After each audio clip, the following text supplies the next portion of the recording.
Everyone who's ever worked for Donald Trump eventually turns on him. Sounds like a bold claim, right? But history seems to agree. From trusted advisors and cabinet members to close confidants and even family insiders, the pattern is unmistakable. Why does this keep happening? What is it about Trump's leadership style that breeds such intense loyalty at first, only to end in spectacular fallout later?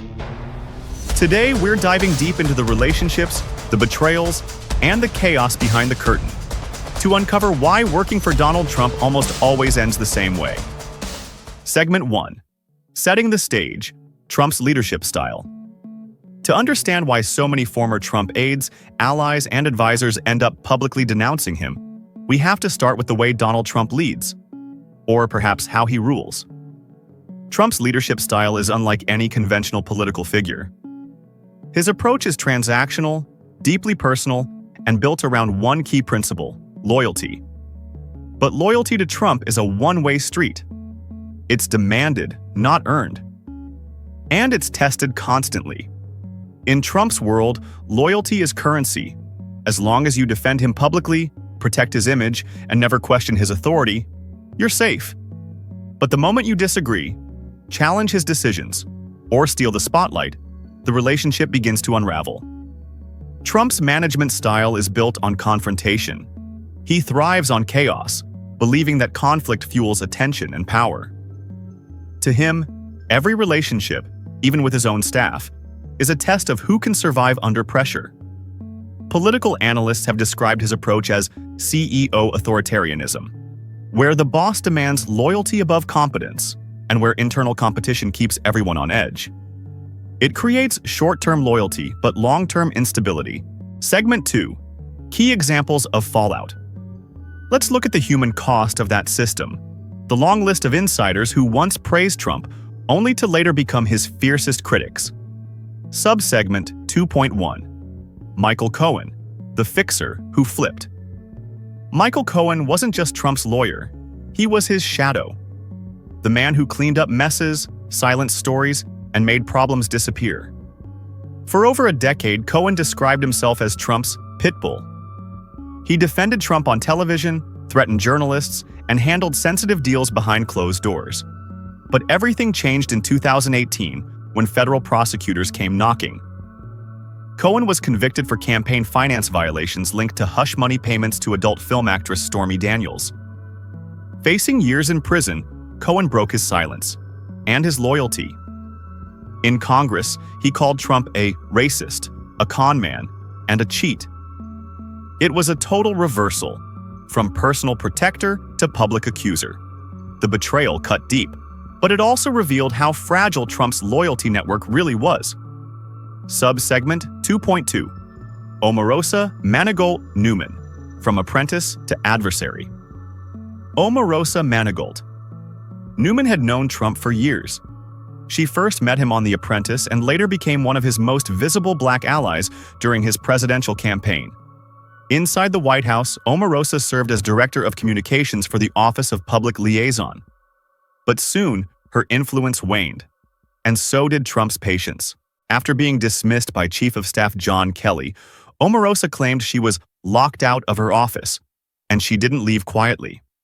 She secretly recorded conversations inside the White House, later releasing them to the public. In her memoir Unhinged, she accused Trump of fostering a toxic environment filled with fear and racism. Her revelations painted a disturbing picture, and her recordings became another PR nightmare for the Trump team. Subsegment 2.3. John Bolton, the hawk who turned his talons. John Bolton, Trump's national security advisor, was known for his aggressive foreign policy stance. He joined the administration in 2018, promising to help Trump project strength abroad. But their relationship quickly deteriorated. Bolton clashed with Trump over everything from North Korea to Ukraine. He accused the president of making decisions based on personal interest rather than national security. In his memoir, The Room Where It Happened, Bolton claimed Trump sought favors from foreign leaders for political gain, fueling further controversy amid the impeachment saga. Trump in turn called Bolton a wacko and a disgruntled employee. Bolton's defection was different. It came from the national security inner circle, showing that even seasoned policymakers couldn't withstand Trump's unpredictable leadership style. Subsegment 2.4: Jeff Sessions, the loyalist who lost it all. Jeff Sessions was one of Trump's earliest and most loyal supporters. He gave Trump legitimacy among conservatives when few others would. But his decision to recuse himself from the Russia investigation was seen by Trump as the ultimate betrayal. What followed was a relentless public humiliation campaign, Trump mocking, belittling, and eventually firing him. Sessions' career never recovered, and the episode revealed Trump's zero-tolerance policy for independence. For months, Trump used Twitter as a weapon, calling Sessions weak and disgraceful. It was an unprecedented public feud between a president and his own attorney general. Sessions, a man known for his strict conservative values and quiet demeanor, suddenly found himself caught in a political storm he helped create. He had joined the Trump campaign when it was still considered a long shot, believing in Trump's message of disruption and law and order politics. But loyalty in Trump's circle isn't measured by years of service. It's measured by unquestioned obedience. When Sessions recused himself to maintain ethical standards, Trump saw it as personal disloyalty, not legal responsibility. The tension grew behind closed doors, with Trump reportedly erupting in fury whenever Sessions' name was mentioned. Insiders described the atmosphere as toxic, Trump demanding loyalty while publicly humiliating one of his earliest allies. Subsegment 2.5: Mark Esper and General John Kelly, the military divide. Even military figures weren't immune. Defense Secretary Mark Esper was fired after resisting Trump's calls to deploy troops against protesters during nationwide unrest. Former Chief of Staff John Kelly later called Trump the most flawed person I've ever met. When even decorated generals and lifelong conservatives break ranks, it speaks volumes about the internal turmoil surrounding Trump's leadership. Mark Esper, a West Point graduate and former Army officer, had served loyally, but his refusal to use active-duty troops on American soil was the breaking point. Trump, however, saw Esper's stance as defiance. He believed the U.S. military should never be used for domestic political optics. Trump, however, saw Esper's stance as defiance.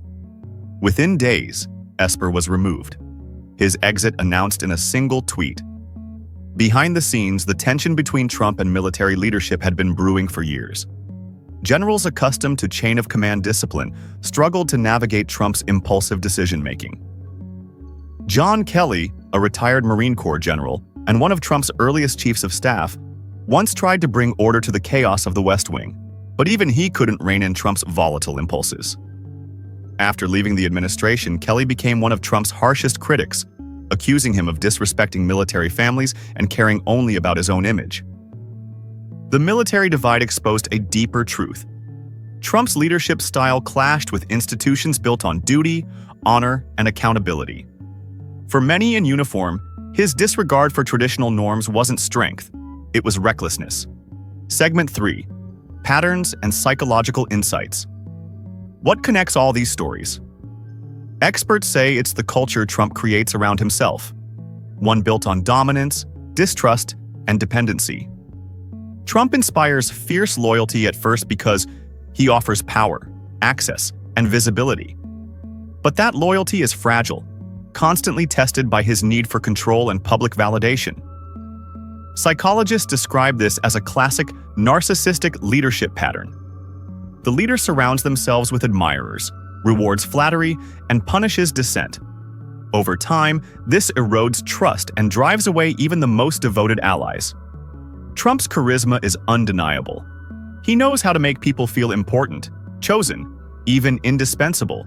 But once they no longer serve his narrative, they're cast aside, often publicly. Public humiliation became part of Trump's brand, a way to signal strength and dominance. But it also alienated many of his own team members, turning them into enemies. Segment 4: The fallout's impact on Trump's political career. The revolving door of aides and advisors didn't just create chaos, it had real consequences. Each high-profile defection gave fuel to Trump's critics and investigations. Michael Cohen's testimony helped ignite congressional probes. Bolton's book added fire to impeachment debates. Omarosa's tapes fed public skepticism about White House integrity. Yet despite this, Trump's support base remained remarkably loyal. His followers saw these departures not as red flags, but as proof of a system trying to undermine him. In a sense, every defector became part of the Trump story, another villain in his narrative of persecution. And paradoxically, that narrative only strengthened his bond with his base. Segment 5. Why do some stay loyal? Of course, not everyone turns against Trump. Some remain fiercely devoted, even after years of controversy. Figures like Rudy Giuliani, Stephen Miller, and even members of Trump's family continue to defend him. Why? Experts say there are three main reasons: ideology, identity, and influence. First, ideology. Many truly believe in Trump's message of nationalism and disruption. Second, identity. Being in Trump's orbit brings fame, relevance, and access. And third, influence. Staying close to Trump means staying close to power. But loyalty in Trump's world comes with risk.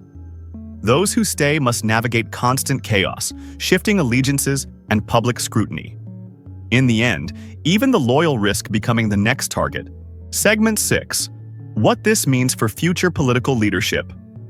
Trump's pattern of relationships raises important questions for future political leadership.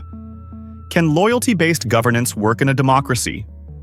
What happens when personal allegiance replaces institutional accountability? Historians often compare Trump's management style to that of authoritarian leaders, where loyalty matters more than expertise. But in democratic systems, this approach often collapses under its own weight. As the U.S. looks toward future elections, Trump's legacy offers both a warning and a lesson. Power built on personal loyalty is unstable. And when it breaks, it leaves a trail of fractured relationships, damaged reputations, and lasting political scars. From Michael Cohen to Omarosa, from John Bolton to Jeff Sessions, the story is the same. Loyalty to Trump burns bright, but rarely lasts. The cycle of admiration, tension, and betrayal has become one of the defining features of his political life. It's a tale of power and ego, ambition and downfall, and perhaps a reflection of the cost of serving someone who demands everything but gives little in return. Whether you admire Donald Trump or despise him, one thing is clear: his leadership style leaves no middle ground. You're either with him or you're his next enemy. If you found this deep dive insightful, make sure to like, subscribe, and tap the notification bell so you never miss our upcoming breakdowns on politics, power, and leadership. And tell us in the comments, why do you think so many people who worked for Trump eventually turn on him? Is it the man, the system, or the spotlight? We'd love to hear your take. Coming up next, Trump's media strategy, how he changed modern politics forever. Stay tuned.